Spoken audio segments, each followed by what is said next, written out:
Now the recording is on. So Tina, I'm very sorry. It's not being recorded what we have been talking, but It's okay. I'm sure you understood it with your heart. You Yeah. don't have to see it on YouTube. No, thank you. It was fine. Thank you.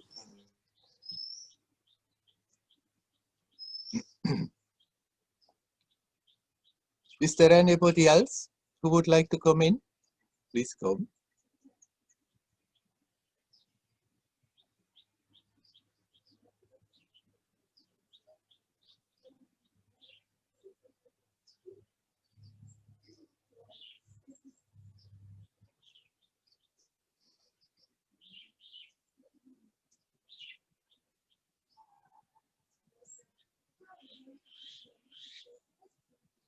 Okay, then I talk about one mundane thing.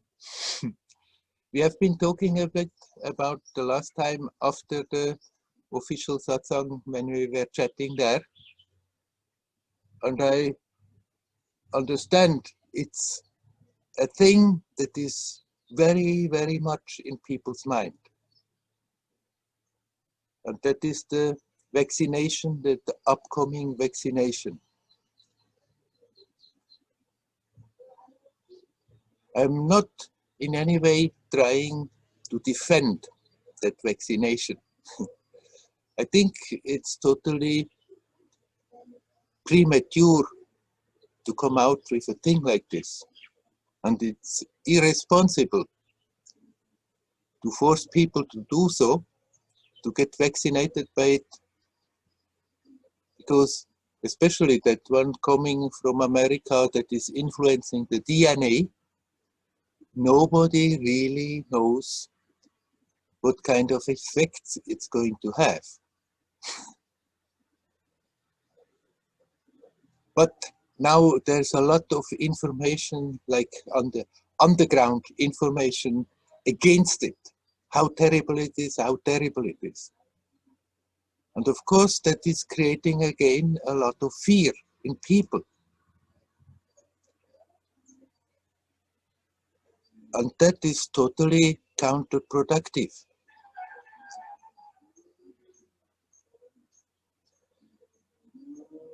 If we don't have to be vaccinated, maybe better don't get vaccinated. But some people will have to get vaccinated. In some places they may make it obligatory, in other places not. But if you want to travel, you have to have that vaccination. So if for one reason or another you have to get that vaccination, then don't go for it with fear. If you are afraid of it, then we are inviting all kind of negative effects that it can have. It is not simply that new thing that can influence the DNA. Our mental states are also influencing the DNA. And everybody has that healing power in themselves. So if you have to take the vaccination, then don't go with fear for it, but go with the confidence that if there is any negative aspect in it that could create negative effects, then you just rely with confidence on in your own inner capacity, in your own self. From there the power comes that negative effects can be neutralized. It is not even that difficult. We just have to have the confidence, and we can encourage ourselves, our mind, to open up the heart for that confidence. Everybody has that power in themselves. That wholeness, that healing power can flow from the self into this manifestation. And if something very negative is being injected in the body, it can be neutralized, or at least the effects, that the negative effects, the unwanted effects can be neutralized. So don't be afraid, in spite of all the information that is going around now about the negativity of it, about the danger of it, about how terrible it is. It's just instilling more fear, which is just definitely, when people get vaccinated, in spite of that, creating a lot more problem than helping. Maybe they can stop it, but it's on the way, and in some places it's getting really heavily into it already. So don't be afraid of it.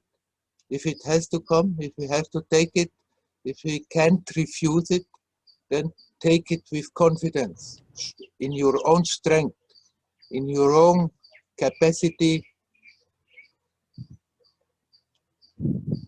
to neutralize anything negative that could have bad effects. Everybody can it. You just have confidence in yourself, and then it's not such a terrible thing. You're stronger than that thing that is being injected. All right, I just felt like telling this because I become more aware how it is now very much in the mind of people. People talk about it, people are afraid of it, people are very emotional about it. If we don't have to get the vaccination, so much the better. But for some reason, in case once the travel starts again, I will have to go out of India. Most probably they will force us to get vaccinated in order to travel. Then so what? Then we take it with the confidence that it cannot really do any harm. And invite everybody to do the same. You can do it. You have the power. Everybody has that power.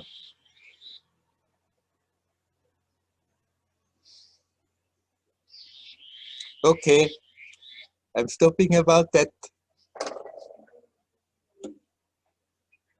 Please come in if somebody would like to talk.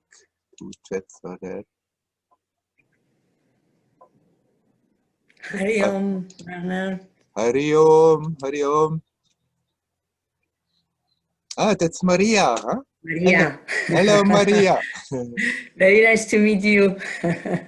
First time we see each other, although I have heard about you.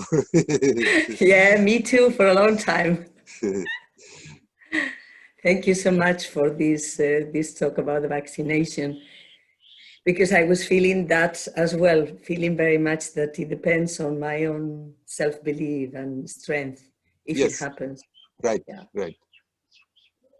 My question, what has come up now, is about the fear of survival. Uh-huh.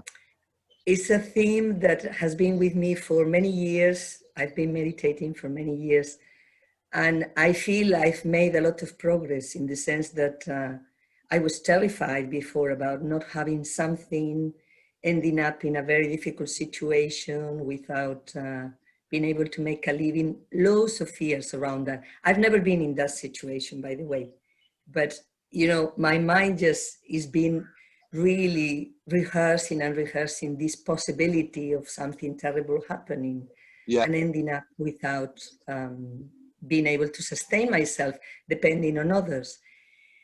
So it would be great if you could talk a bit about it, because I guess you've had a deep experience of that in your journey when you decided to kind of give up the standard way of living and going into a cave.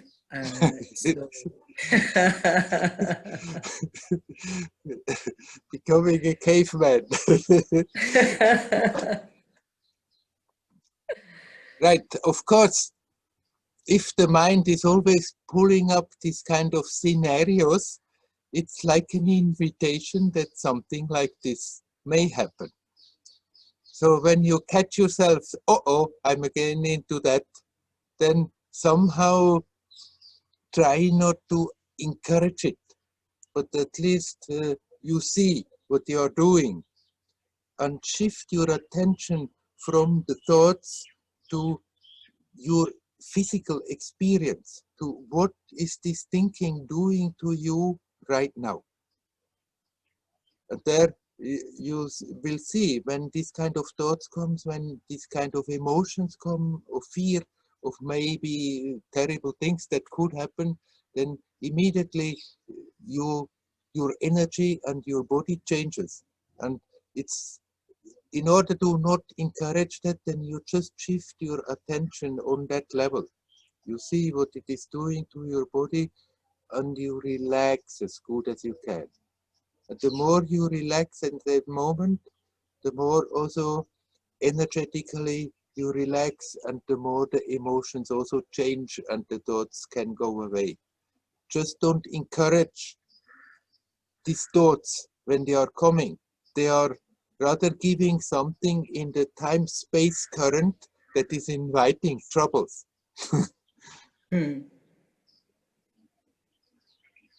You, as a being, cannot be touched by anything or anybody.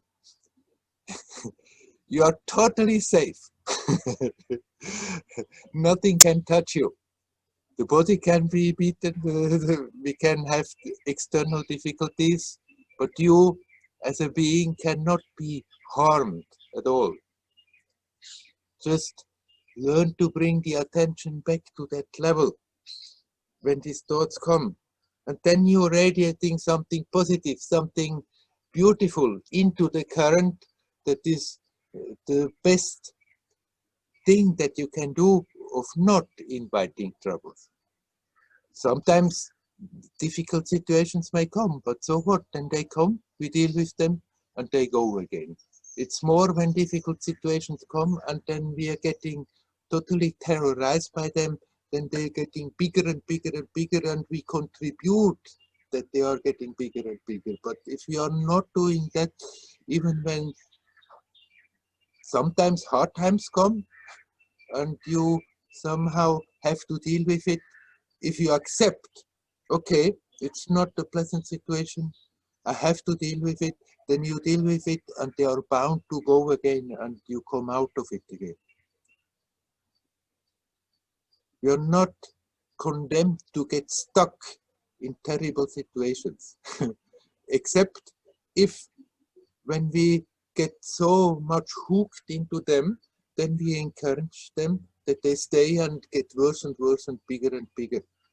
But basically, even if unpleasant situation or really hard situation or difficult situations come, and we don't resist and learn to accept, okay, this is on the program now, it's not so pleasant, but I have to deal with it. Then you have also your creative power in you that you can deal with that and turn it around again, that it's getting better.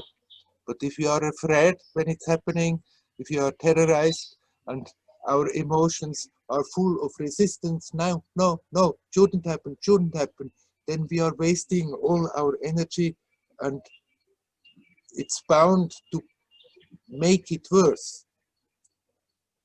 So when it's not happy, what comes, don't resist the fact that it comes, but don't let yourself get overwhelmed by it. Okay, that's a challenge.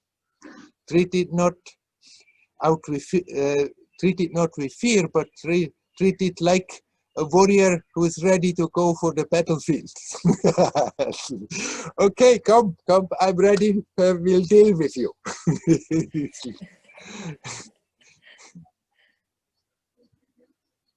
I mean, the interesting thing is that I've never been in that situation, you know, Right, never. right. I've always had more than what I needed. I mean, some moments of difficulty transitioning from one job to another, but nothing that could justify any of these fears. Right, So but when it's coming back again, even if it's not justified, it's good to remember what we are talking now, that there is not really any reason for it. For even if a situation comes, we can deal with it and somehow we always find a way. If we are not completely shutting down and keeping our energy locked down, then there is always. To remember that when the thoughts come helps not to take them so serious. But it's what I said first, that is the main thing. When such thoughts come, automatically it creates emotions, and then this is manifesting on all the levels.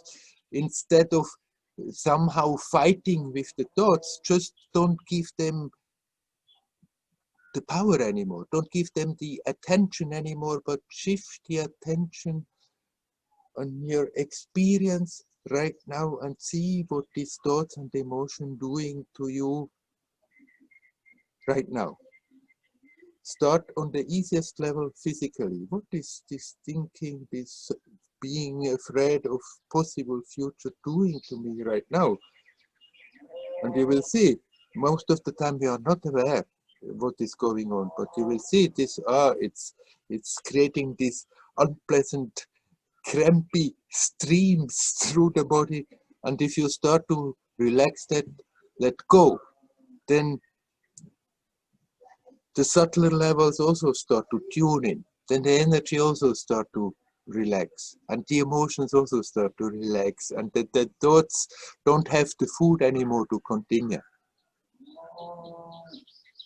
Don't be afraid of being afraid. When the fear comes, okay, then let it come.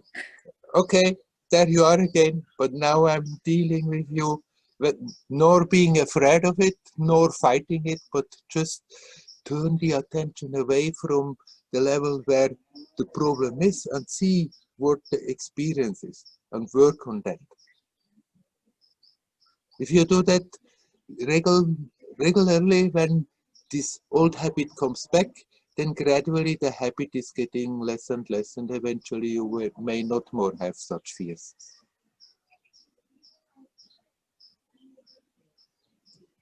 Mario. Mario.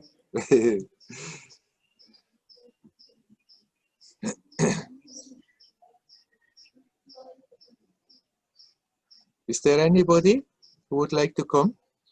Please come.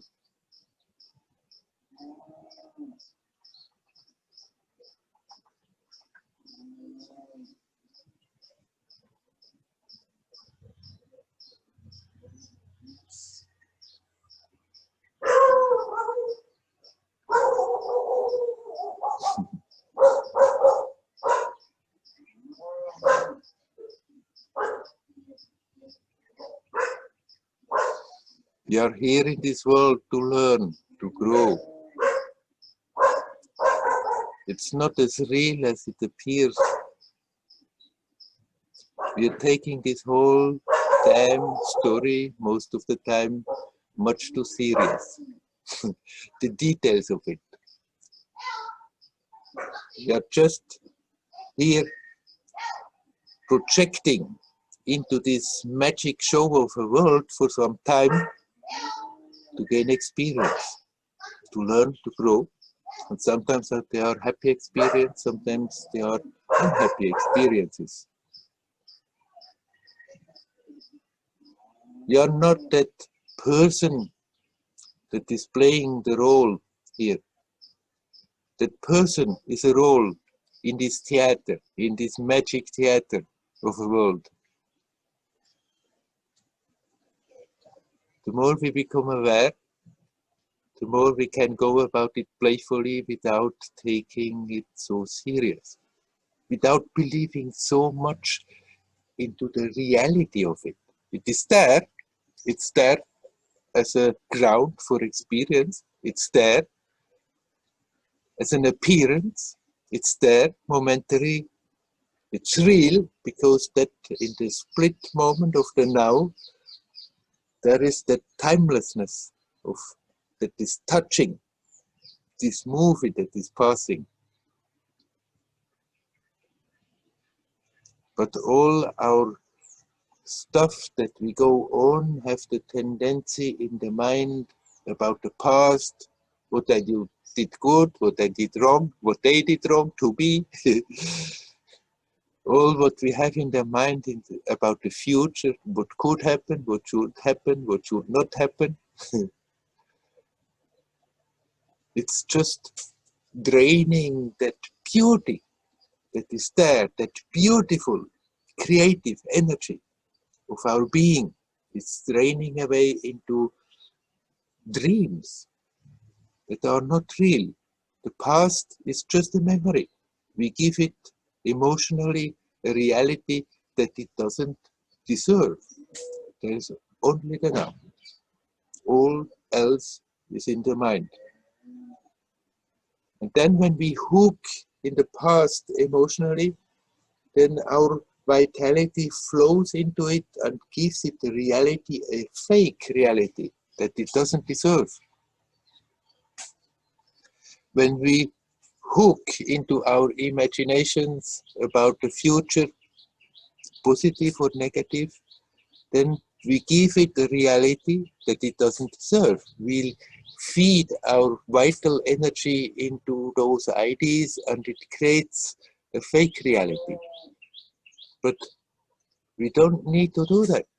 If we bring the attention to the timelessness of the now, then all that beautiful energy is there to creatively, beautifully, joyously express itself.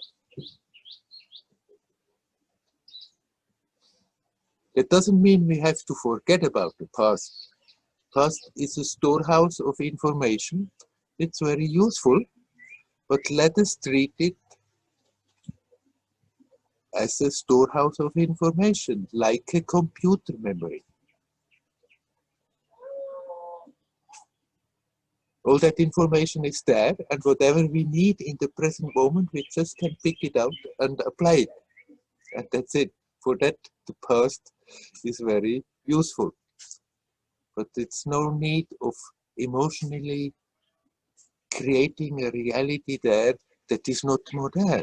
It has been a moment real because what was in touch with the timelessness of the present, with the now, then that it's alive. It's so much a different category, so totally a different category.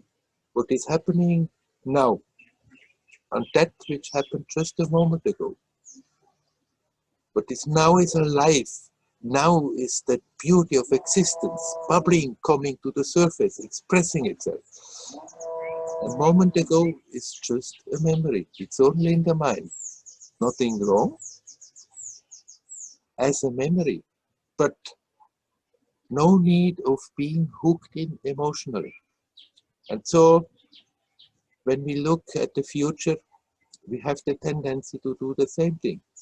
To have ideas of what could happen, what should not happen, and get all emotional about it, feed our life force into it, and create a fake reality that is not having the right of being real, that is draining what should be here now, to live intensely, to live joyously. We can learn to bring that energy, that attention, that consciousness, that love of existence, more back to that, and live from this perspective. And then one takes this whole life story, this whole world, less and less serious. Still, we will act in the theater of it. We'll play our role from moment to moment, spontaneously.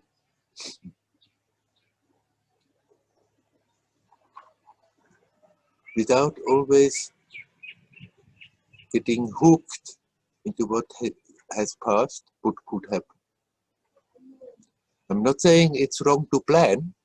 There's nothing wrong with planning. We can have ideas about what is going to happen in the future. I want to go here or there, so I have to do some planning.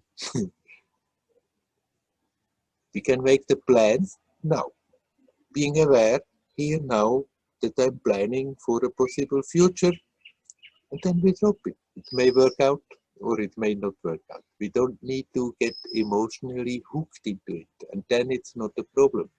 We can think about the past. We can draw from the past a lot of wisdom from what we have experienced. but we need not emotionally get hooked into the past. Recreate it as a reality, while it's not a reality. It's just imagination.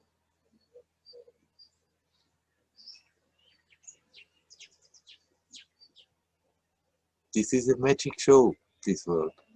We came here, ourselves, our real self, projected part of it into it to get experience. And somehow, so in the process, something happened that we identify with that aspect that is materialized, that is manifest. Instead of being aware, there is that beautiful being that is not affected by any of what is happening. Still, eagerly observing, still eagerly experiencing, essentially remaining the same and getting richer for the experience from moment to moment.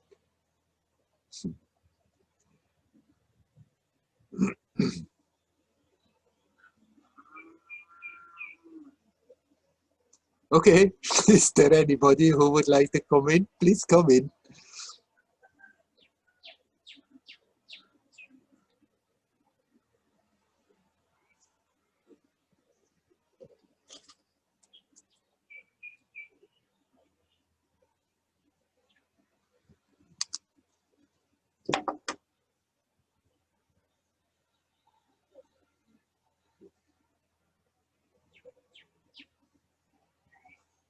Do you want me to continue just talking? 33 people are here.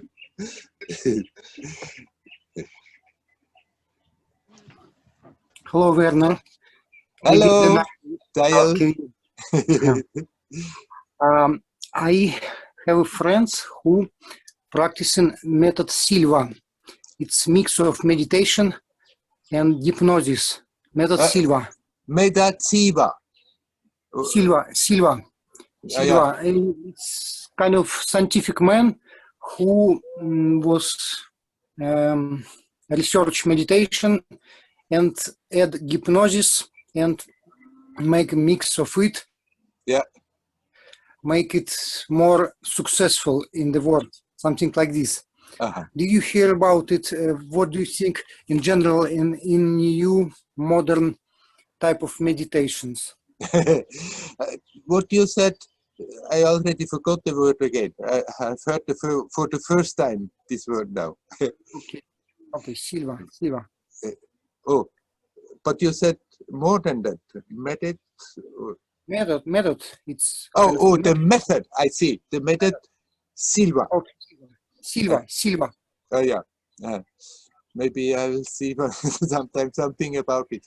Anyhow, there are all these modern tricks how to move around the circumstances to make your life better. And to some degree they do work.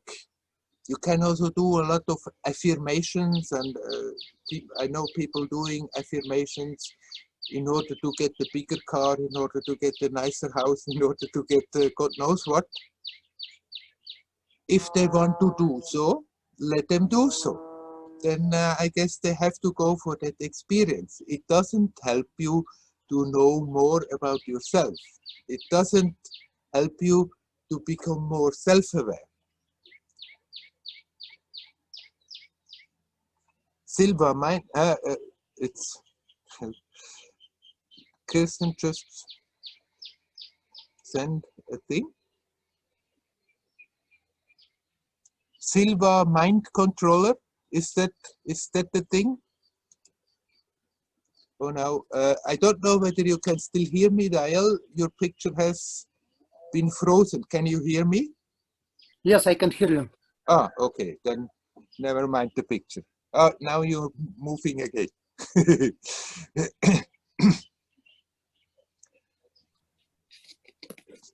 So I don't know the details of that method, but there are plenty of methods of people trying desperately to improve their life, to improve their circumstances. And I'm not saying it's something wrong. But if you want to get into that, then do it playfully, just by the way. Don't make it into a main thing, because there you're spending again all your attention, all your energy for what? Just to improve your circumstances. And you can improve your circumstances and improve your circumstances and get wealthier and get more this and get more that. But when you get out of your life, you still leave the whole thing back. Even if you improved your circumstances all the time. But if you spend your time to bring the attention back to yourself, then somehow the circumstances have also the tendency to arrange themselves. But often they may also arrange themselves that we face challenges, that we face difficult situations. And because deep down, our being may be ready to experience that and learn and grow more by experience challenges than trying to have everything smoothed out, that everything is always like in pink clouds. Anyhow, if somebody is interested in methods like this, I'm not saying don't do it, it's bad, but do it just by the way, by the way. Maybe it works, maybe it can improve a bit, maybe you can turn things around a bit, but don't give it the main attention. Make your main importance, make it into your main importance, that you become more and more self-aware, here, now, not about wasting all our attention about possible improvements that will be in the future. I think I knew people who just want to start meditate. For them, it's kind of attractive, and they start to do something, and then they slowly come to serious meditation. Yeah, maybe it that can like be happen, right? Sure, sure. Yeah, okay, yeah. And I myself meditating now successfully. Morning I'm very have good meditations, but evening time more difficult. And I find for myself 20 minutes evening time, it's okay. More than I sleepy and difficult. Now at 5 minutes, 25 minutes, I can do, yeah, slowly, yeah. So this is my difficulties. Morning time I'm successful, evening time not so good. Yeah, in the evening you are tired also, huh? Yeah. Yeah. You're busy constructing your new house, or is that finished? Yes, I'm busy with constructions and some workers. I have to take care of them. Yeah, it's right. Take a lot of energy. Yeah, but anyway, it's always in my life. Evening time, I'm not so aware. It's right. difficulty for me. You do your main meditation in the morning, and then you do in the evening what you can. Yeah. Right. Goenka asked to meditate 1 hour in the morning, 1 hour in the evening. Yeah. And whenever I was successful to do that, I feel my life is very, very juicy, very good. Yeah. But it's not always easy to do. Yeah. But then you don't completely hook into that idea that you should now do this hour in the morning and hour in the evening. Do what you can in the morning and do in the evening also what you can, but then you need not stop that meditation really when you get up from your meditation seat. The more you remind yourself during your daytime, during your active time, when you are taking care of the workers that are not always easy to deal with, when you become aware that you're so completely locked into the situation, at that moment, stop a moment and connect consciously in the present and relax. The more you do that, the more you are not simply meditating in the morning and the evening, but you meditating every time you do that, even if you are fully active. So don't get too much hooked on you have to shoot, now sit, morning, evening, 1 hour. Yeah, we'll try. Right. Good luck. Wish you well, Dayal.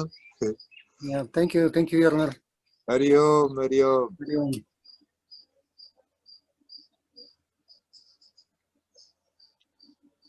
Is there anybody else who would like to come in? I see there is one video on. Werner? Maybe not. Werner? Yes. I hear a voice. Werner, Ah, hello, Carl. Hello, good morning, I mean, actually, good afternoon. Yeah, here is afternoon. Yes. So I want to ask a question regarding what you were saying before about the whole complex of fear. Yeah, right. Just from a slightly different angle, but which I feel is related to it. What I would call shock or being upset or giving my strength or power away, that something can upset me or even shock me. Yeah, I mean, right. a fear is more like I'm afraid of something which might happen in the future. Right.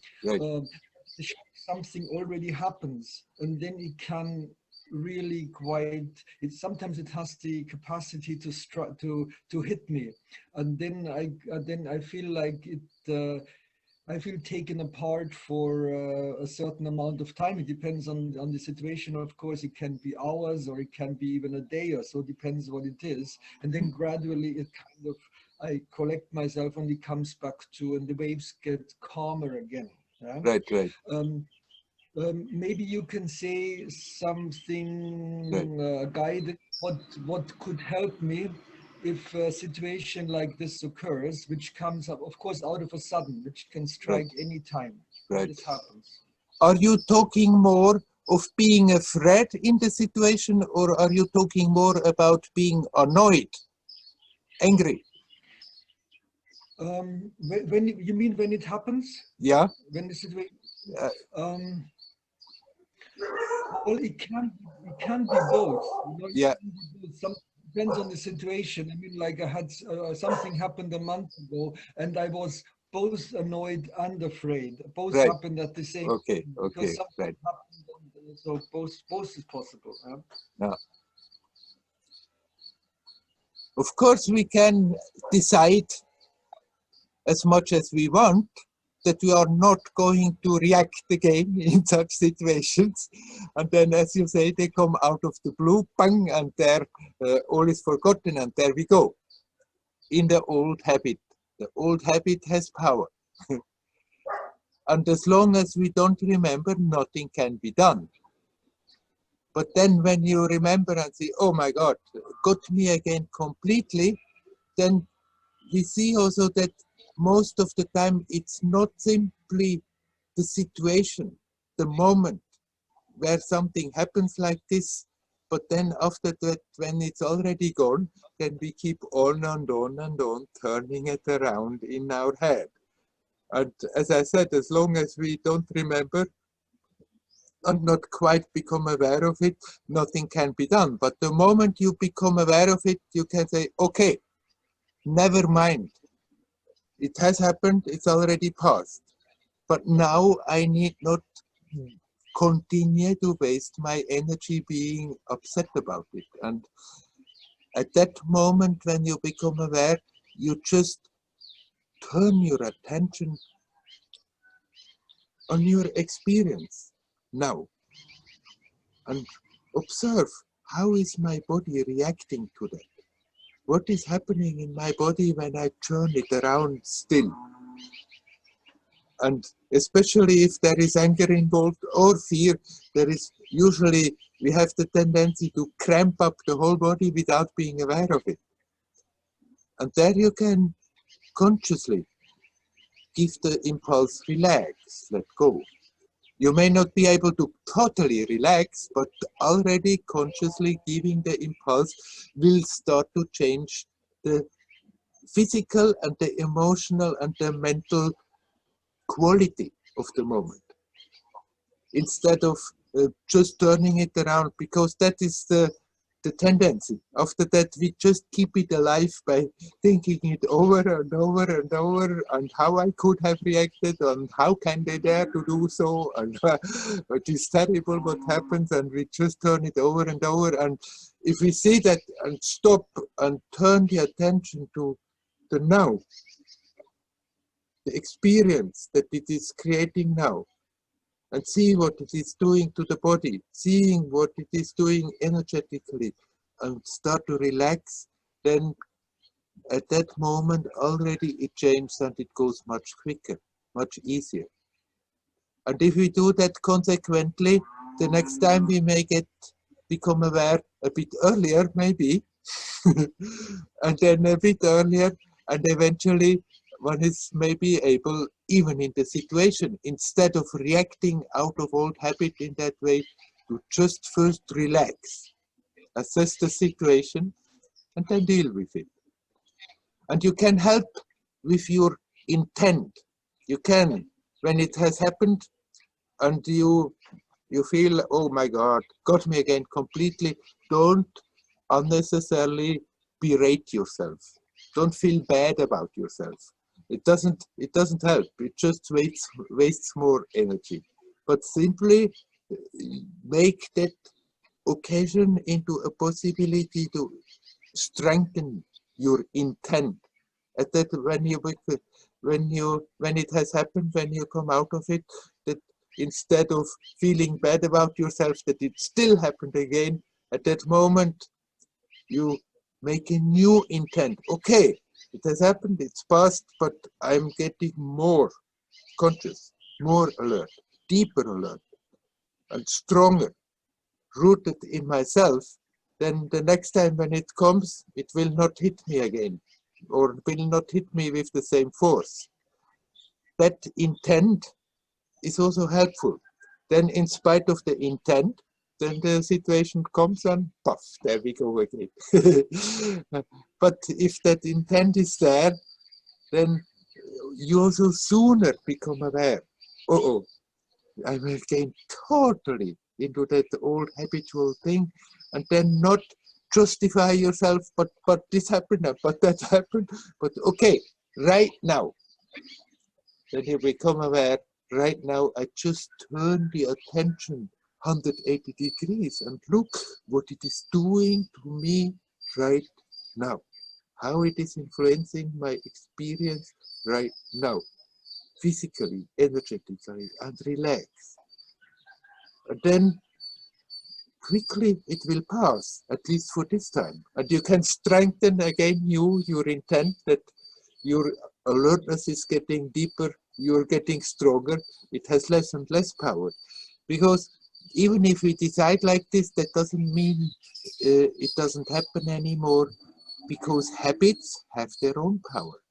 And we have habitually functioned in certain ways for a long time.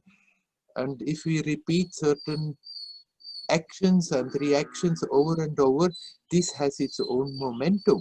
And then we can decide, okay, I don't want to strengthen that anymore, but still that power is there, that momentum is there.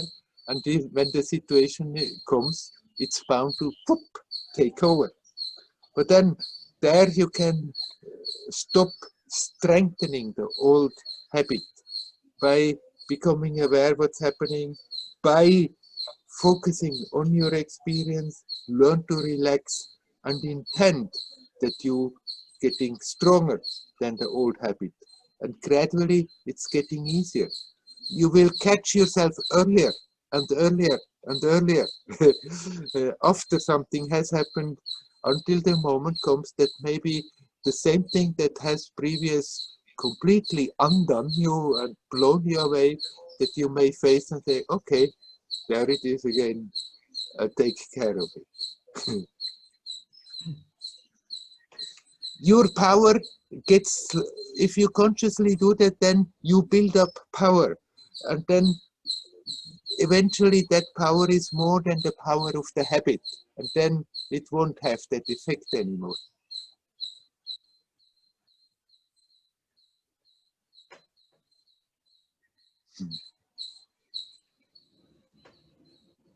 Are you okay with that?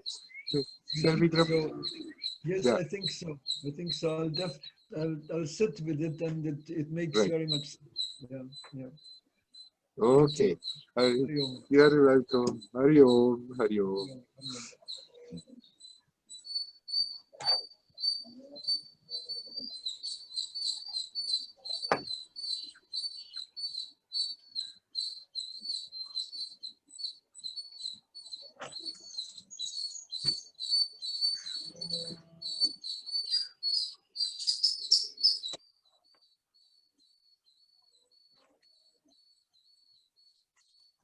New message, I think.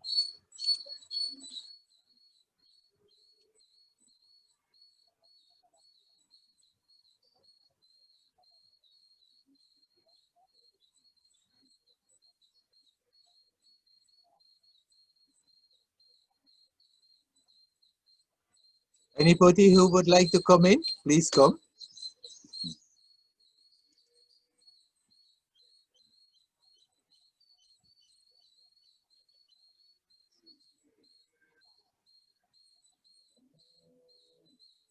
I see a camera on. Daniel and Bea, is that intentionally or just by the way? Hi, Bea.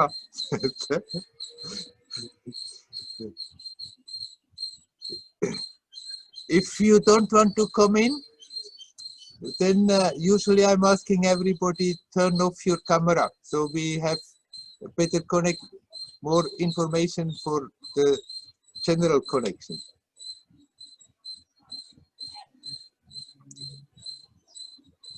Or you would like to come in, Bea? Nein, ich bin einfach dabei. Ja. Meine Frage ist, wieso ich keine Frage habe. She's asking, her question is, why is she not having any question? Well, why do you not having any question? Because you don't need any question. You're just here now, happy with yourself. So why should you question, huh? Yes, I think so, yes. My situation is also not so bad.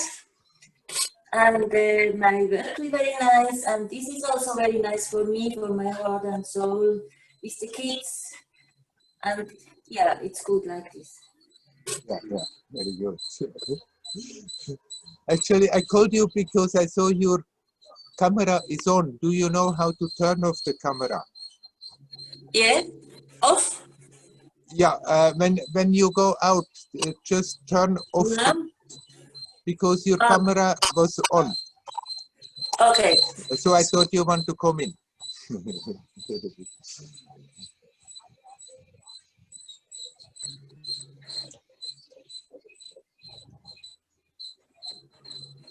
And I'm going again to mute everybody. If microphones were on, I just turned them off. Anybody who wants to come in has to unmute and turn on the camera. Is there anybody who wants to come? Please come.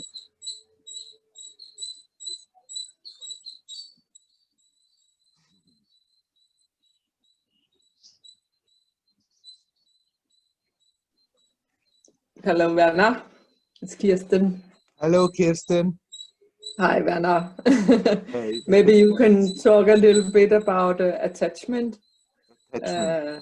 Yeah, I've been watching attachment for the last week, and both attachment to my ideas. Yeah.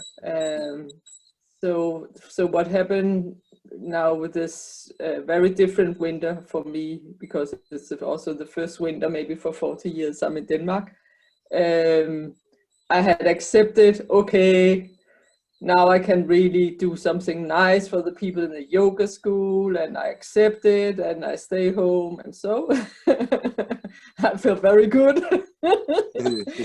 And then this Monday we had a further lockdown, so now everything is locked down in Copenhagen and most of Denmark. Yeah, so yoga school also had to lock down, and all the nice ideas I had about my little winter in Denmark. It changed. And of course, I know that, you know, I should just let go, but I'm in this vacuum of frustration. What to do now? And at the same time, also with the attachment, it's also to things. So I was cleaning up in the garden and I just found myself holding on to these ridiculous things, like a piece of wood that my friend who was living here 25 years ago used to dry her clothes, and I couldn't even throw it out. So yeah, a little bit about attachment. Yeah. Well, just a practical question.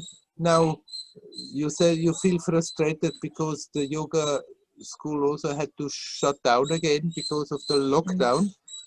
Can you maybe do yoga classes like this on Zoom? Yeah, I do.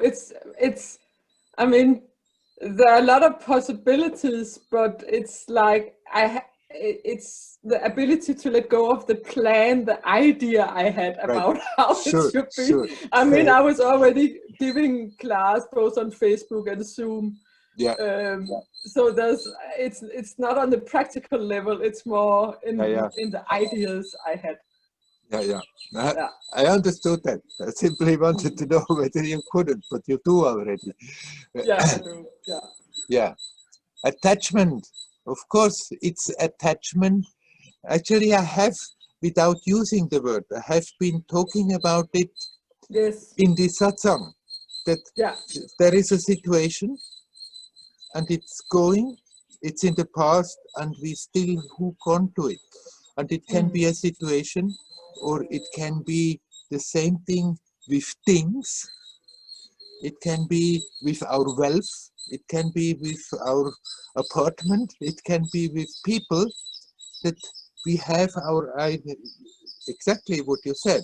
We have our ideas, how it should be, and then often the circumstances, they turn out different than what we think it should be. We have our agenda, how it should be, and nothing wrong if we can turn the circumstances according to our liking, our agenda. But then most of the time it doesn't really fully work. It works a little bit, it works somewhat, and sometimes it just totally doesn't work. And then of course, if that holding on to is there, then it makes us somehow suffer sooner or later.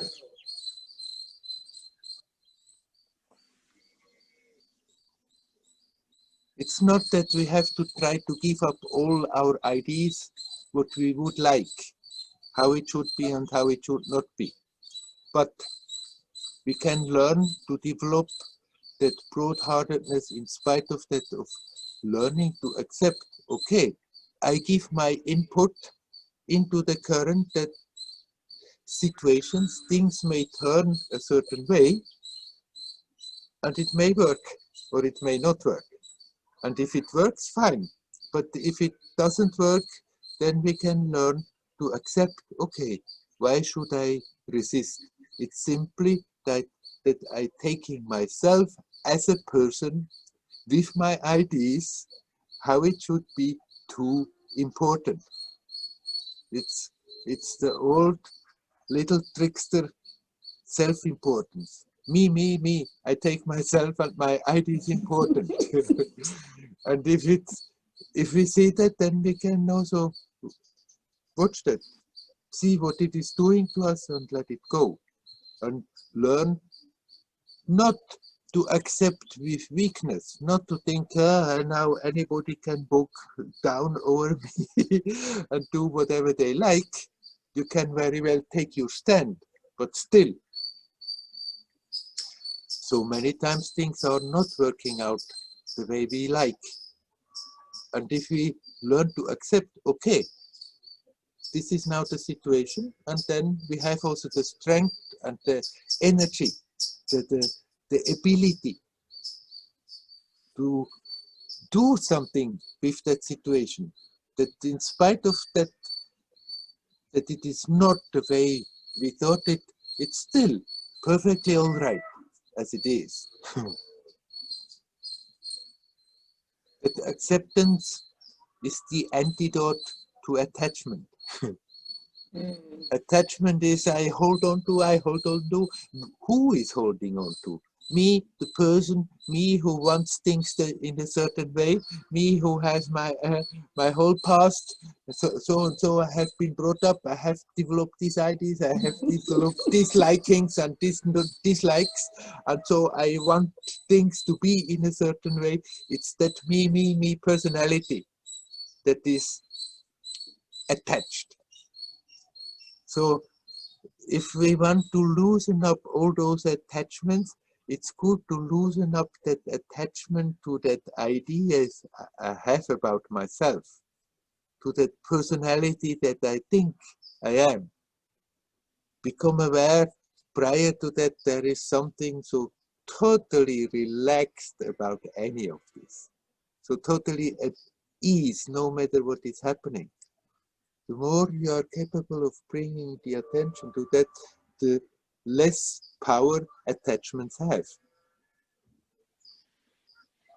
You could start to work totally on one attachment after the other, work on it and train yourself, but it's much more useful.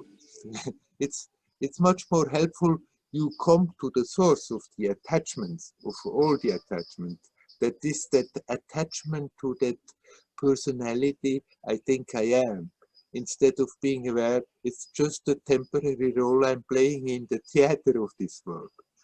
And with that attachment to that me, with that identification, with that personality, all the other attachments can sprout. And we can fight them and work on it and do on this attachment, that attachment, nothing wrong. Exercising sometimes a bit self-control and tell yourself, hey, come on, about this I need not make such a fuss. But the more you come back to the root of all these attachments, to that attachment of your consciousness that is free with that personality, me, separate from the whole rest of existence. The more you loosen up that, the more the attachments will start to drop off all by themselves. You still will have your likings. As long as you are appearing in this form, in this world, you will have your preferences. There's nothing wrong with them if we are not attached. If we don't make ourselves, our well-being dependent on that things are the way I want them. Sometimes they turn out, I like them. Sometimes they turn the other way out, manifest in another way. And then I don't like them so much, but I can accept, okay, they are the way they are. Or I can totally resist. No. And that resistance is the manifestation of the attachment.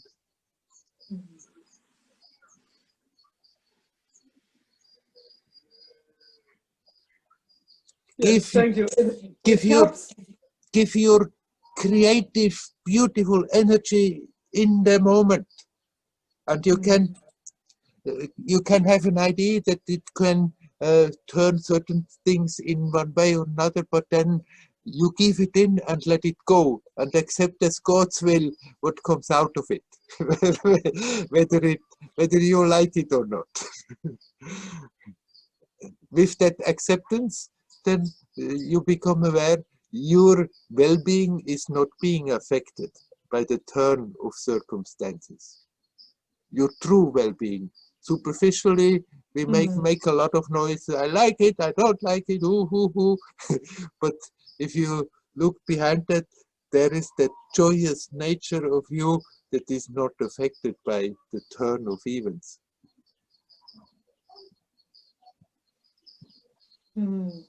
Thank you. It helps so much. I mean, I could hear you were talking about this subject in this satsang.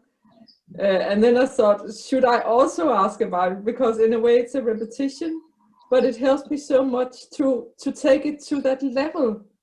And yeah, to take it out of the, can you say, practical level and really take it to the to that higher level. So yeah, it's very helpful. Very good. Thank you. You're welcome. You're welcome. Hari Om. Hari Om. Hari Om.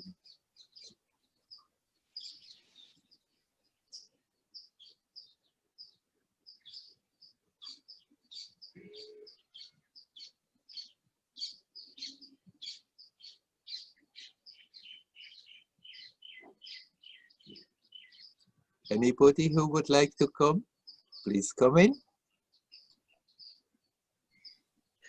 Werner. Oh, hello, Helen. Hi, Werner. How are you? Oh, quite fine. How is it going in England? Well, they've started rolling out the vaccine to people in care homes and health workers. Right. Current that, well, they have to also sign a document to say that they take responsibility for taking the vaccine, so they can't sue the government or sue the health service. And there's an undercurrent that it's making some of the health staff ill. But this is the sort of but that's just making small waves, you know. That so the rollout has started.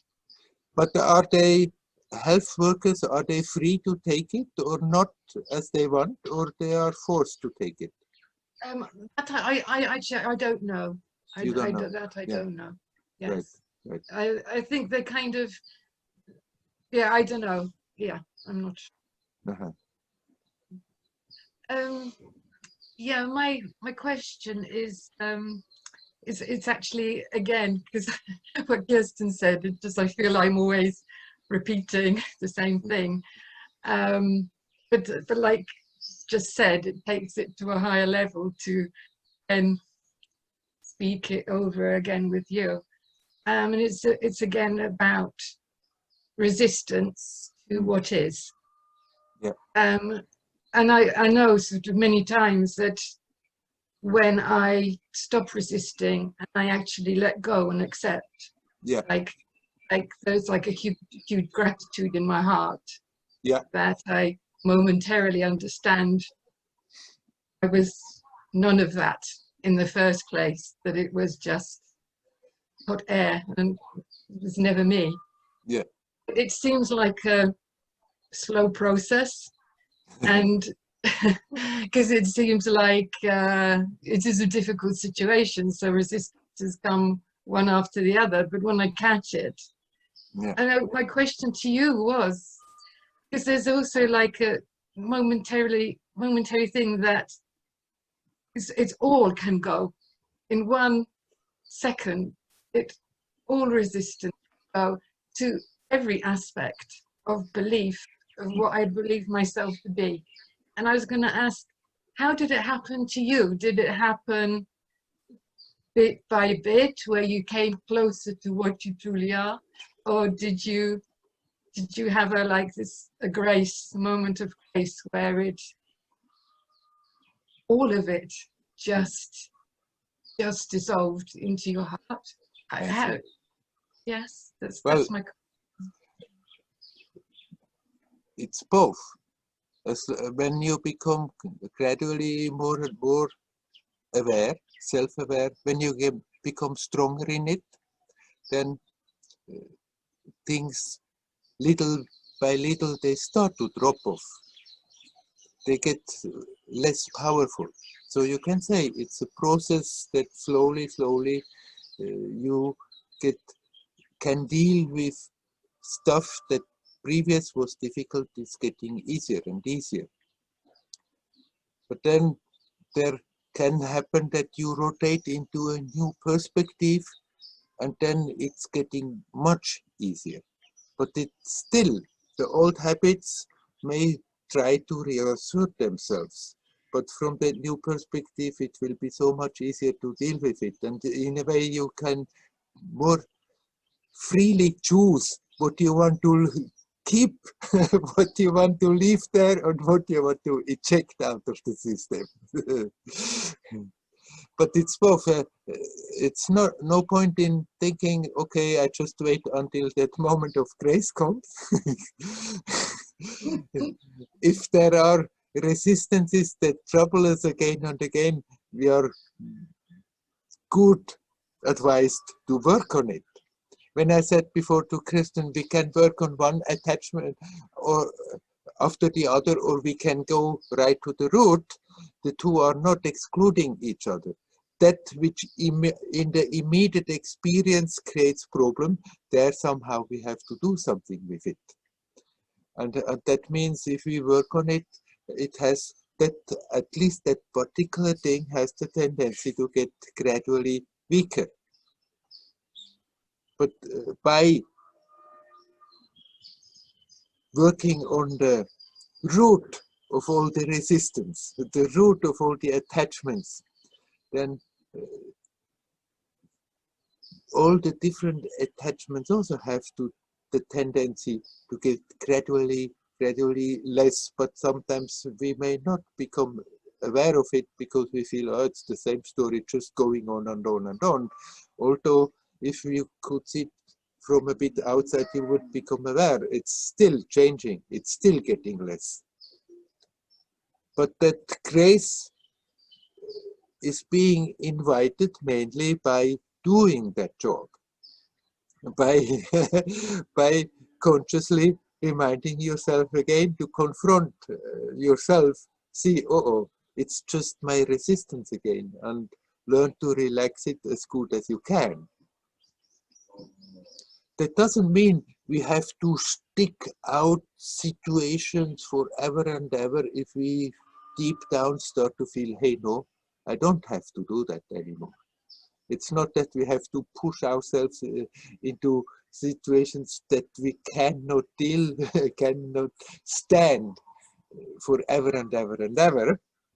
If it comes from deep down, no, now that's enough, then we can also change the circumstances if it's possible.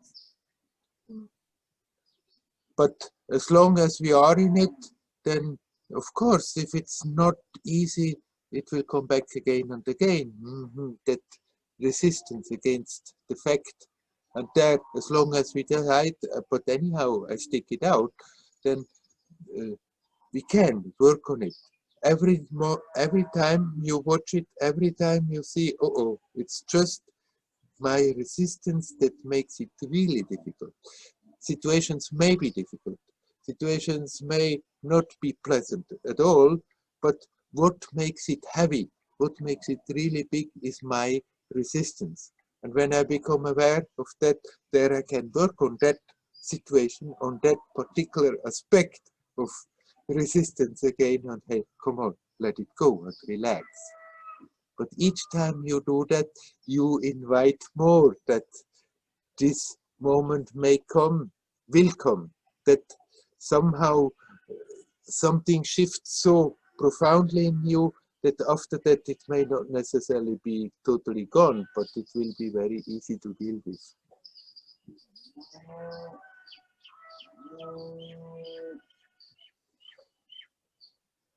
Yes, thank you. The other question I have really is the power of prayer. Is that, I don't know if it's because it's coming up for Christmas, or you know, the thing with sort of Jesus, but I always used to see myself as a Vedantan, as a, you know, as my heart was purely in India and Shiva and Ramana Maharshi, and just lately there's a kind of intuitive feeling to pray. Right. These are good to use. It's like a gratitude. kind of gratitude comes and the sense to pray, just very simply. Right. And it feels like it results, and it Yes. shifts Right. this resistance, and my heart swells. Right. And yeah, and the mind comes in that the mind comes in, and it feels like the mind is saying, like, I'm imagining this stuff. But I don't really feel I am, because even when I talk about it now, I feel my heart open, and I feel like a sense of enormity when I pray. I think I'm answering my own question as I'm speaking to you. I just feel its sincerity. Right. You're perfectly right. By talking about it, you yourself become aware. It's not a question that it's working. It's not a question that it's powerful. Before when I was talking to Carl, I said we can make that intent. That's one way to really put our power into the current of the situation, into the current of life, and it does have an effect if we make an intent again and again. And prayer is just another way to basically do the same. You see me still?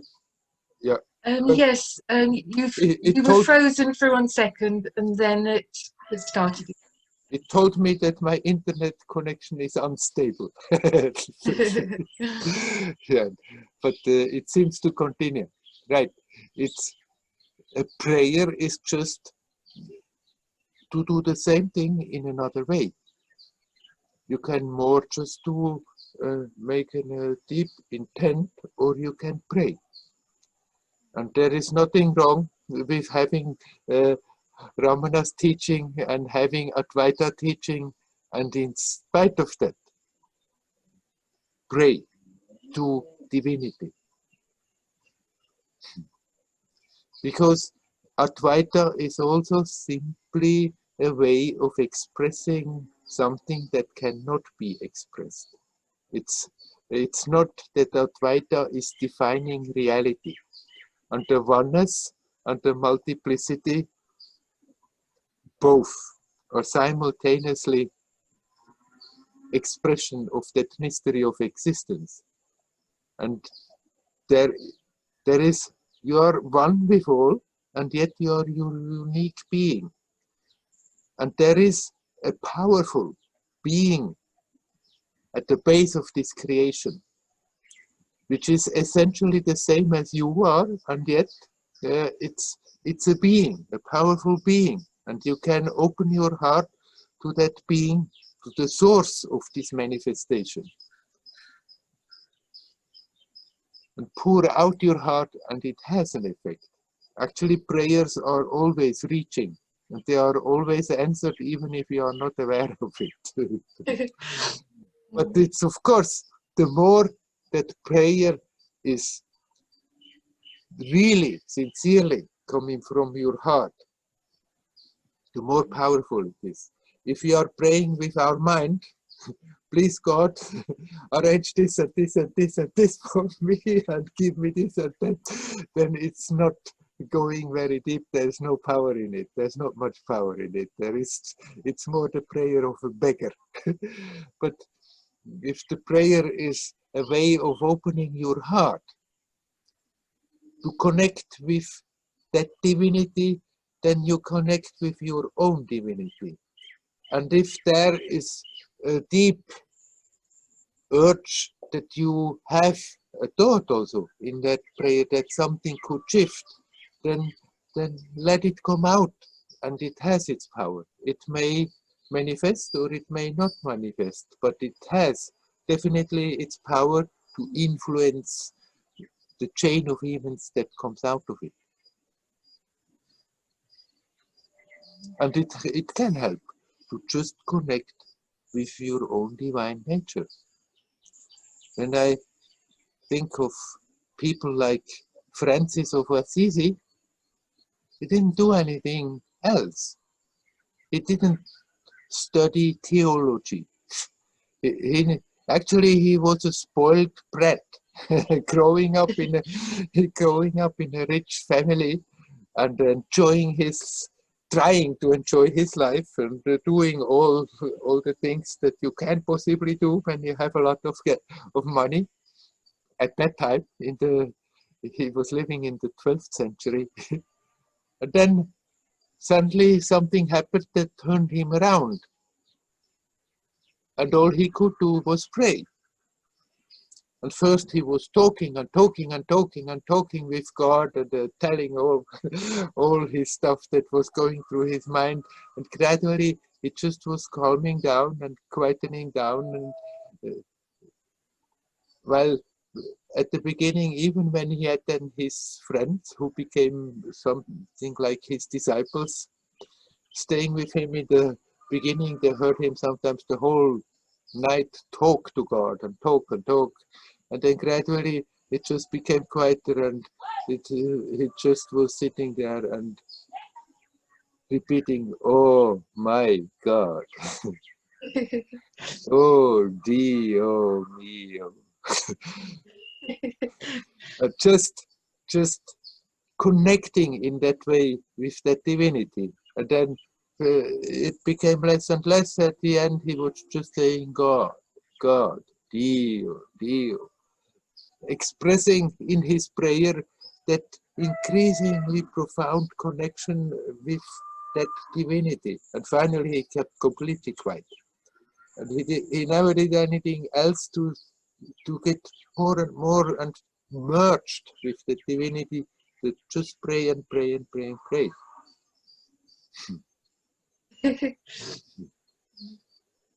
People are different. What works for one does not necessarily work for another. But if that prayer comes really from the heart and comes naturally, then don't think it's anything wrong and it's contradicting Ramana's teaching or something. They can very well go hand in hand together. Okay. So much. You're welcome. Shall we leave it at that? Yes. Okay. Hari Om. Hari Om. By now, the time has turned. I think nobody was eagerly coming in before, so I don't think there is a urgent question that we have to talk about. So I'm going to now turn off the recording.